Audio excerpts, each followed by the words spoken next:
Well, I think that what you have to what you have to peel back from the onion is what is the truth in the narrative? What's the truthful narrative, right?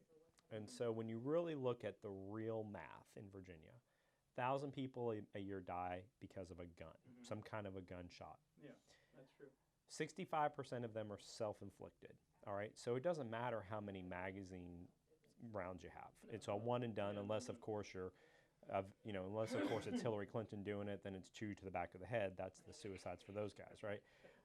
But one shot and you're done. So it doesn't matter. So now we're talking about 350 people get killed by firearms, and of those 350, 20% are the lawful purchasers of firearms, right? So 80% of crimes are caused by unlawful purchases.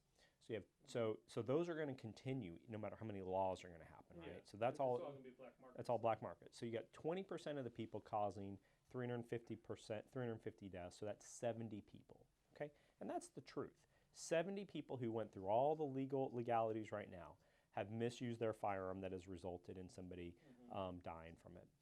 And so if we make magazines smaller, capacity smaller, if we get rid of AR-15s, are we really going to change those 70? And when you start peeling back the 70, half of them are domestic, okay? It's a situation between a husband and a wife, or some kind of a situation internal to a family. So you're really nothing that they're doing is going to stop a school shooting. Nothing that they're doing is going to stop people from killing each other. It's just really a question of how much government do we need in our life, right? The Democrats believe you need more government. The Republicans believe you need less. And when they say we want common sense gun reform, that's their definition of common sense gun reform is more laws on lawful people.